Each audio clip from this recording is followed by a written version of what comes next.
কি আজব তাই না? পৃথিবীতে ৮৪ লক্ষ জীবের মধ্যে একমাত্র মানুষই টাকা রোজগার করে, কিন্তু পৃথিবীতে অন্য কোনো প্রাণী না খেয়ে মরে না, আর মানুষের পেট কখনোই ভরে না।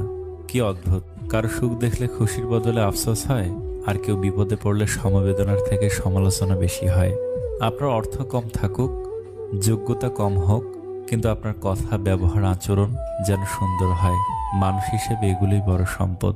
বাড়িতে ঝগড়া হওয়ার পর মেয়েরা ভাবে, একবার বিয়েটা হোক, আর জীবনেও বাপের বাড়ি আসবো না। দিন শেষে পুরুষ ঘরে ফিরে শান্তির আশায়। একজন স্ত্রী চাইলে সেখানে বেহেশতের সুখ দিতে পারে, আবার চাইলে নরকের যন্ত্রণাও দিতে পারে। তিনটি জিনিস খুব মূল্যবান: সম্পর্কে সম্মান থাকা দরকার, ভালোবাসতে বিশ্বাস থাকা দরকার, বন্ধুত্বে গুরুত্ব থাকা দরকার। যদি সুখ চাও রাত জেগো না, যদি শান্তি চাও দিনে ঘুমিও না, যদি সম্মান চাও ফালতু কথা বলিও না, যদি ভালোবাসা চাও পরিবারকে কখনো ছেড়ো না।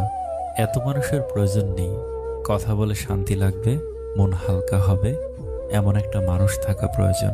পৃথিবীতে কেউই অযোগ্য নয়, প্রত্যেকেরই কিছু না কিছু গুণ ভিতরে লুকিয়ে থাকে।